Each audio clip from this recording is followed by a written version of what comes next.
attention to what you're eating. So you can tell them, don't eat this, and then you're eating that, right? It never helps. That's very, very true. And we think about food as a treat. So things like sugar, oh, it's a treat. We're going to get you, you got good grades, we're going to get you a donut. Oh, we're going to go out to lunch.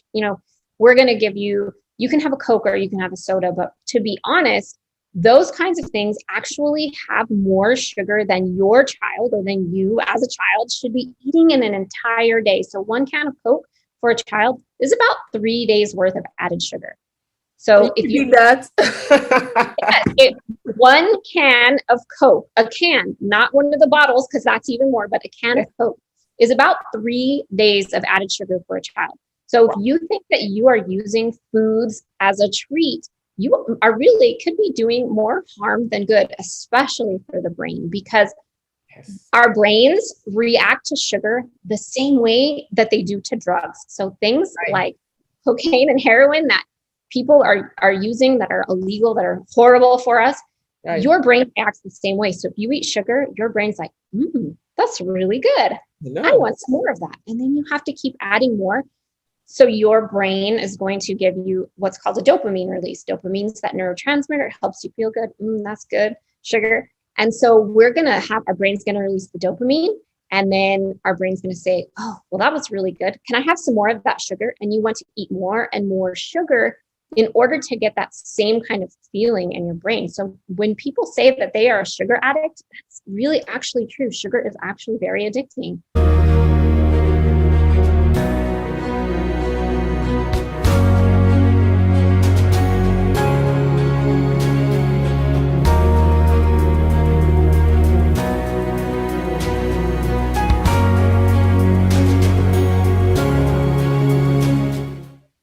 Welcome, friends of Brain Power TV. This is another episode with Dr. Echo, and it's my great pleasure to introduce to you Dr. Piper Gibson.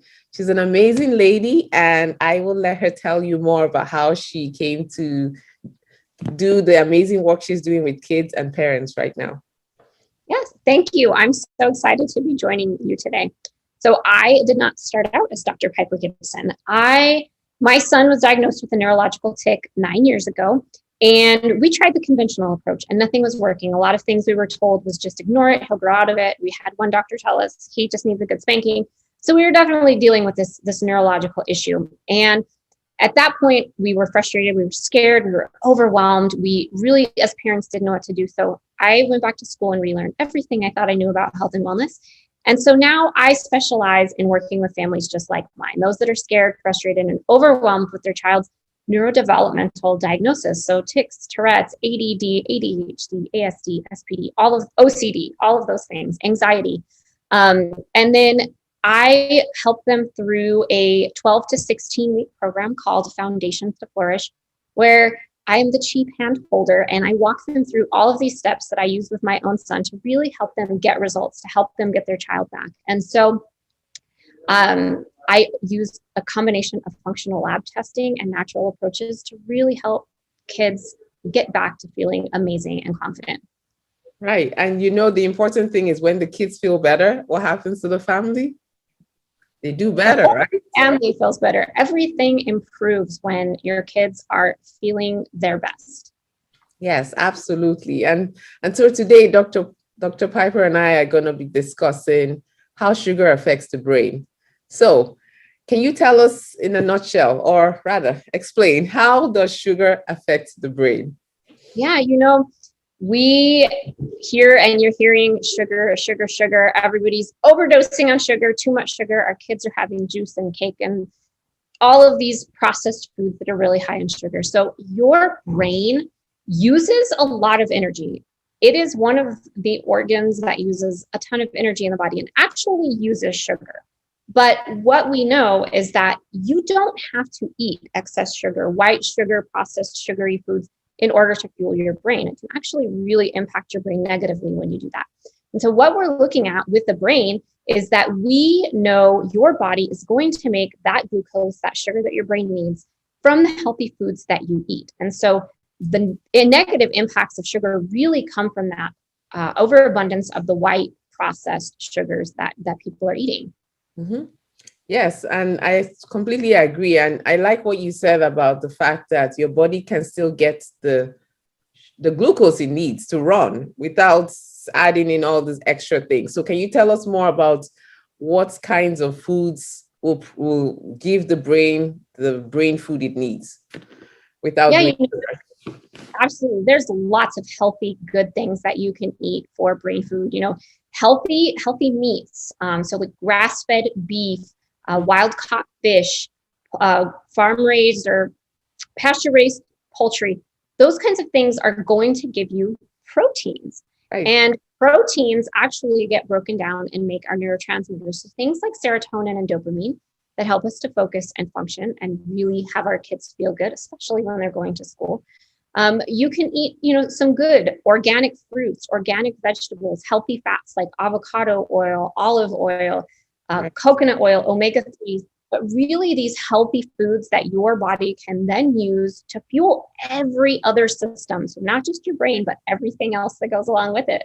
Right. Yeah. It's pretty amazing that what you put in your tummy controls and will produce what happens with your brain and your behavior and the way you think and the way you act. I mean, that's a sobering thought. I mean, so it's really, really important for us to focus on what goes in our mouths, because what goes in our mouths will not just end there. It directly affects everything, right? That is correct. I tell people it affects every single cell, tissue, organ, and system in the body. So if you are eating foods that are not nutritionally dense, they're void of nutrients, your body wants to continue eating more because it's looking for those nutrients that it needs to fuel its cells, its tissues, its organs, its systems. And so we really need to look towards nutrient dense foods to provide the right kind of fuel for our brain. Right. No, you're absolutely right. So important. I have seen that, like some kids that were quote unquote diagnosed with ADHD by like being sent home from school saying they can't focus, they're hyperactive, and the parents are hesitating. But once we made changes in diet, it's like the kid is a whole brand new kid, and it's like, wow, are you serious? So even when I found that out, I was like, wow, I wish I knew this so many years ago. But I'm glad I found out. That's how important that link is, and for parents and kids to understand. And kids, you can make good choices, like Dr. Piper has said, like choosing the good things to eat versus the others. And same thing with adults, making the right choices. And parents, when you make the right choices, your kids are paying attention to what you're eating. So you can't tell them, don't eat this, and then you're eating that, right? It never helps. That's very, very true. And we think about food as a treat. So things like sugar, oh, it's a treat. We're going to get you got good grades, we're going to get you a donut. Oh, we're going to go out to lunch. We're going to give you can have a Coke or you can have a soda. But to be honest, those kinds of things actually have more sugar than your child or than you as a child should be eating in an entire day. So one can of Coke for a child is about 3 days worth of added sugar. So if you do that, one can of Coke, a can, not one of the bottles, because that's even more, but a can of Coke is about 3 days of added sugar for a child. So if you think that you are using foods as a treat, you are really could be doing more harm than good, especially for the brain, because our brains react to sugar the same way that they do to drugs. So things like cocaine and heroin that people are using that are illegal, that are horrible for us, your brain acts the same way. So if you eat sugar, your brain's like, that's really good. I want some more of that. And then you have to keep adding more. So your brain is going to give you what's called a dopamine release. Dopamine is that neurotransmitter. It helps you feel good. That's good. Sugar. And so our brain's going to release the dopamine. And then our brain's going to say, oh, well, that was really good. Can I have some more of that sugar? And you want to eat more and more sugar in order to get that same kind of feeling in your brain. So when people say that they are a sugar addict, that's really actually true. Sugar is actually very addicting.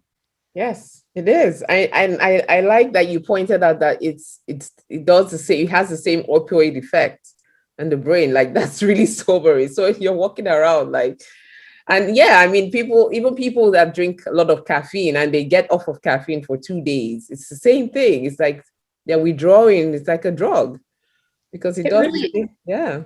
It really is. And, sugar not only is going to be very addictive, but it also does things to us, like gives us brain fog. If we have three things that we need to do our homework, and we need to empty the dishwasher, we need to take out the trash. We may not be able to remember that we need to do those three steps because we have all of this brain fog. It can make us feel depressed, sad, blue, give us anxiety. It can make a lot of people really jittery. And it can give you this kind of energy boost at first, and then you have an energy crash where you're tired and you don't feel good. And you're like, I just want to eat a donut. That's right. You eat the donut, you feel high for 10 minutes, and then you crash again. And then you eat the next one. Yep. So it's a cycle, right? And it's a cycle we all can break. And hopefully, if you're listening, that you will at least make one small step to break the cycle somewhere for your family. So yeah. So what do you tell your kids in your practice? How do you get them to agree to make, or how do you make it more palatable, for lack of a better word, for them to make those changes in what they eat? So I actually do a 5-day sugar-free challenge, and I give those directions to all of the parents that I work with. And we talk about, these are the ways and the steps that you can actually take the sugar out of your diet. And if you are interested, you're interested in that 5-day sugar-free challenge, I can definitely get you set up with that. So make sure to reach out to me on my website. It's regenerating.health. But we work on a 5-day sugar-free challenge, getting rid of that extra sugar in the house. And it's actually really important to know where that added sugar is hidden. It's hidden in so many things, in salad dressings, in ketchup, in pasta sauces, in our granola bars, our snack foods. So really being educated on where that extra sugar is, how do you ditch it and get it out of your house? And so it's really important to have this kind of guide that's going to walk you through those steps. Right. So we do that. I work with them on that. And then we talk about, healthy foods, like, it's okay to have some strawberries and some blueberries or half a cup of grapes. We want to make sure that if you're eating yogurt, which is a healthy option, get the sugar-free option. You can use things like stevia or monk fruit to make that substitution. And I really do caution against using artificial sweeteners. So things like NutraSweet and Splenda and aspartame, because they really have negative effects on the brain and the body as well. And so we're looking for those healthy substitutions. And I really want people to have those tools that they need to ditch the sugar and really be able to make those right substitutions so that their kids don't feel like, I need my Coke, I need my treats. Yeah. Right. And yeah, you're absolutely like the look of I'm half gone. So, and something I tell my parents in my practice is, hey, you can make the water. I mean, they say the kids don't want to drink water. I'm like, hey, add some fruits to the water instead of they have the little packets now that they claim are not sweeteners, but give the water a taste. And I'm like, instead of doing that, cut up some apple and stick it in your water, put it in the fridge for 20 minutes, your water will taste like apples. And it will be much better for them to do that than to put packets of artificial stuff like you mentioned in there. So yeah, I like that you do the 5-day challenge. So do you find that there's better compliance after they do the challenge, and so they are more likely to walk through the program? I do. I find that they have a lot more information. If you arm people with the education and the information, then they are more likely to make those changes and be compliant. So I want them to have those tools so that they can go out and make those changes. But they really are, because so many people don't realize where all of that extra sugar is hidden. And when you start to go through the pantry, you start to go through the refrigerator, and you realize, oh my gosh, all of this stuff has sugar in it, then it's a real eye-opener about how much extra sugar your child's getting. Are they eating ketchup with their chicken nuggets? Extra sugar. Are you putting Thousand Island dressing on your salad with dinner? Extra sugar. Are you having some Kool-Aid? Extra sugar. So we're looking at all of those sources of sugar. Okay. And so let me ask the question for the people in the room who are thinking, seriously, so what am I going to eat the chicken nuggets with now? So what would you say to them?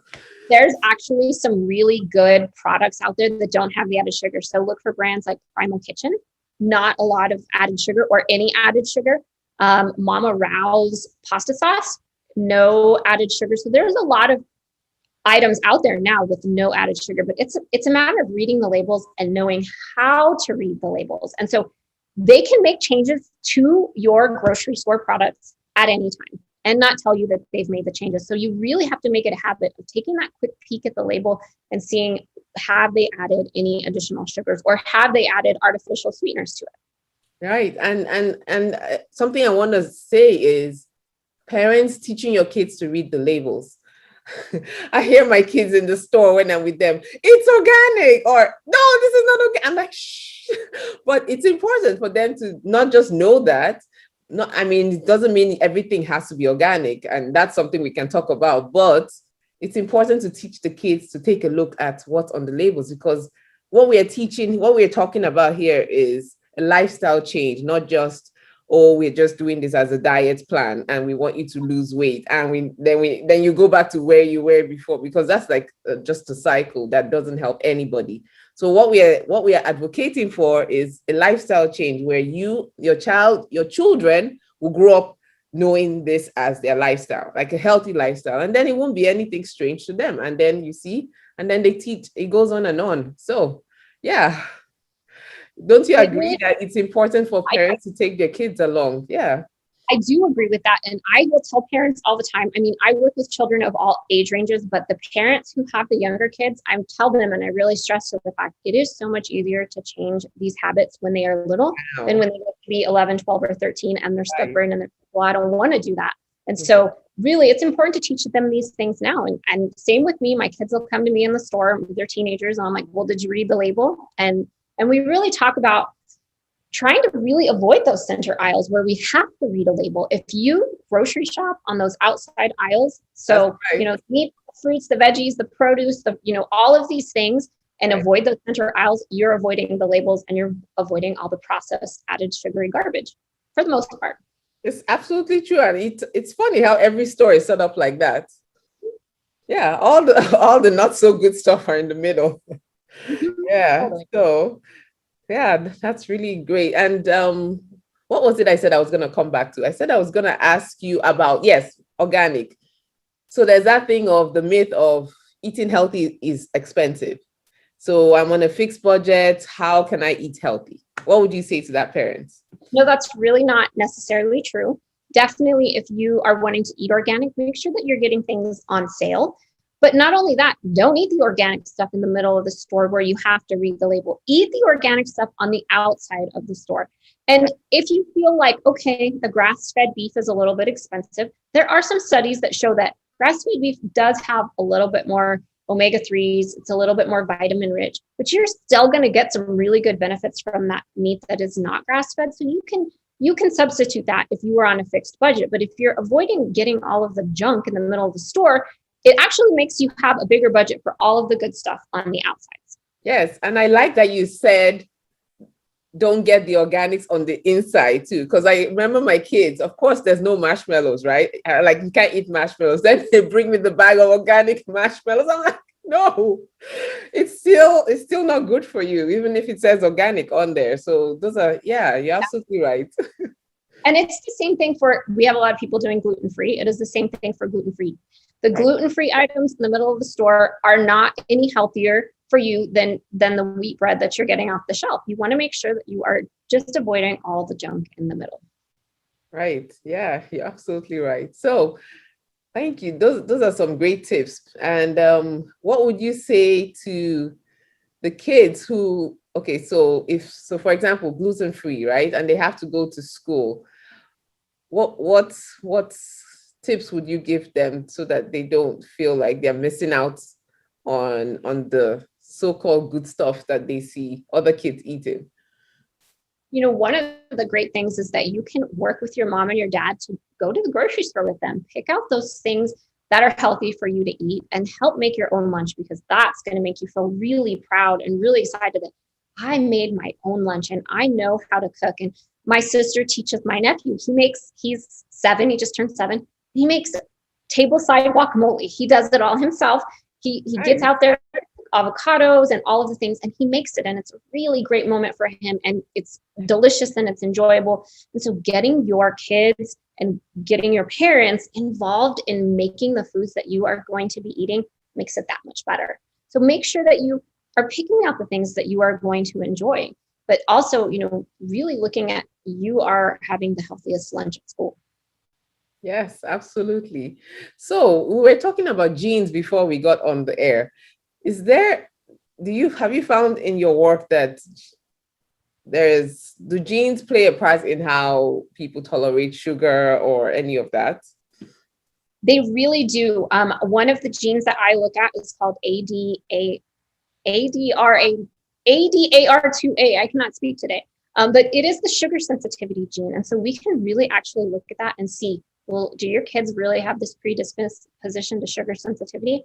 And I will tell you that 99.9% of the kids I do work with have this predisposition to sugar sensitivity. So it's really kind of a cool gene to look at. The other thing that we can look at is you have on and off switches for inflammation. So your body's immune system is very important. We want to be able to have a certain amount of inflammation. When we get sick, when we're exposed to a pathogen, we want to have this inflammation. So we can really have this ability to turn that on. But some kids have a hard time turning it off. And so we know that if they're consuming an overabundance of inflammatory foods like sugar, they are going to have more symptoms like ADHD, not being able to focus, the brain fog, energy imbalances, because they have this, the sugar causes the inflammation and then they can't really turn it down. It's like an underlying fire that's burning in their body. So we can actually look at a lot of genes and really refine what our kids and what we as adults should and shouldn't be eating and what nutrients we really need to fuel our bodies.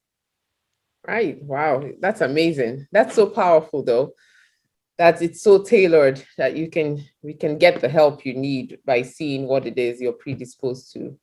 And so it's not so much as pointing fingers at the child, because I've had parents in my practice who tell the child, are you listening to what the doctor says? She says you're not doing good because you're eating. But then I have to turn to the parents and say, well, how are we grocery shopping? And it's not a matter of pointing fingers. It has to be the whole family doing this. If one person is doing it, then that means everybody should be doing it, right? Because then it takes away that whole stigma and the labeling of this one child has a problem versus all of you over here don't have a problem. So do you find that you have to do that in your practice with your kids? I do. And one of the things that I point out to parents is my kid, they're so picky. They love their, whatever it is, their granola bars. They love it. They're so picky. And I'm, right. Well, you're the parent. You have the checking account. You are buying the food. Don't buy it. Don't have it in the house and they can't eat it. It does change when your child gets a driver's license, let me tell you. But at least my kids, because they're older, have that ability to look at a label and discern what they should and shouldn't be eating. And so I do really put a lot of that influence on the parents, that they need to realize, you know what, hey, your kid's picky, but you buy the groceries. Don't have it in your house. Yeah, you're absolutely right. So what are some other things that parents can do to decrease inflammation in their kids' like bellies and in their kids' brains? Number one tip, stop the sugar, ditch the sugar, get rid of it. Number two would be to really dump those inflammatory foods. So I like to ditch and dump. Dump those inflammatory foods like the gluten, dairy. They're really inflammatory. And then dial in. We want to dial in a really good diet. So we want to dial in on those nutrients like omega-3 fatty acids. So in fish, things like salmon, wild caught salmon, super high in omega-3 fatty acids, fabulous for inflammation. If your kids won't eat fish, you can actually do it as a supplement. You can do that as well. Looking at, making sure they're getting enough exercise, that they're sleeping well. If you don't sleep well, you actually, are causing some issues with your immune system and that inflammation. So you want to make sure that your kids are getting, 8, 10, 12 hours of sleep, depending on their age. Take away the screens at least an hour before bed. Make sure that your kids are getting out and getting plenty of sunlight, 1 for vitamin D, but 2, because it helps them with that sleep-wake cycle. It's called your circadian rhythm. So make sure that they're getting sunlight, and 20 minutes of sunlight without sunscreen, as long as it's not at high noon in New Mexico, you are good. So make sure that your kids are getting all of those things. Right. Yeah, I love that you pointed out sleep. I mean, sleep, things like ADHD could also be called the sleep disorder. I mean, because if the kid doesn't sleep, then they'll be more hyperactive, and then it just keeps getting worse from there. So I know I've read the studies and I've actually seen a difference about in like turning off the Wi-Fi at nighttime. What do you say about that? There are some people that are really sensitive to EMFs, to the Wi-Fi. And if you think about the fact that your Wi-Fi can go from your living room, where your router probably is, to your bedroom through your walls, think about if it can go through those walls, it can easily go through you as well. And it really can impact your sleep. And there are people that are very sensitive to it. So, turning off that Wi-Fi at night is great because it reduces the EMFs, but then kids can also not get on the screens in the middle of the night. So there you go. It's a win. Definitely, because there's the blue light that will stimulate the brain and keep the brain awake. So I tell parents, make sure, especially your teenagers, they pack that phone outside the door before they go in the bedrooms. Yeah. The other yes, the smartwatches. That's so true. Smartwatches, take them off. Put them, not next to your bed, put them in the bathroom or put them, in another room. But your smartwatches really track your sleep, but they really can impact your sleep. So that's another thing. You've got it right next to your head. Mm-hmm. That's so true. Yep, I need to add that in there. Oh my God, there's always something to add. That you have there's always something. But yeah, make it back to basics. What were we like 200 years ago? We were eating meats, fruits, and vegetables. We might have had sugar once a year. We have a birthday cake. The studies show that we typically 200 years ago ate about 1 pound of sugar in a year. And now we eat some ridiculous, like over 200 pounds of sugar a year. So just think about that impact on your health. So go back to basics, meats, fruits, vegetables, getting that sleep, turning off those lights. We used to have candlelight, all of these things that are really going to impact your overall health, that some of them are really easy to do. Turn off the computer. Love it. Yes, turn off the computer. I love that. Yeah, so simple, but yet sometimes so hard, right? So can you please tell our listeners where they can find you? Yes, absolutely. So you can find me at www.regenerating.health. You can find me at Regenerating Health on Instagram and Facebook. I am also the corporate clinical educator for GX Sciences. We are a genomics company. And so, providers, practitioners, anybody that's watching, you can also reach out to me there at GX Sciences, and I would love to connect with you on that. But super easy to find me. If you have questions, if you're looking for my 5-day sugar challenge, absolutely reach out to me on Instagram or Facebook or my website, and I will get you that as well. And it's a great way to get your whole entire family involved, is do the 5-day sugar challenge. Yeah, because there's something about doing something together as a family, right? It's more likely to stick, right? Yeah. All the time. You have to have the whole family involved. Yeah, absolutely. Because like you said in the beginning of your video, right? If the kid gets better, the whole family gets better. So yeah, absolutely. So thank you so much for taking your time to come share your amazing knowledge with our listeners, and hope you tune into another episode of Brain Power TV. See you next week. Thank you, Piper, again. You're welcome. Thank you.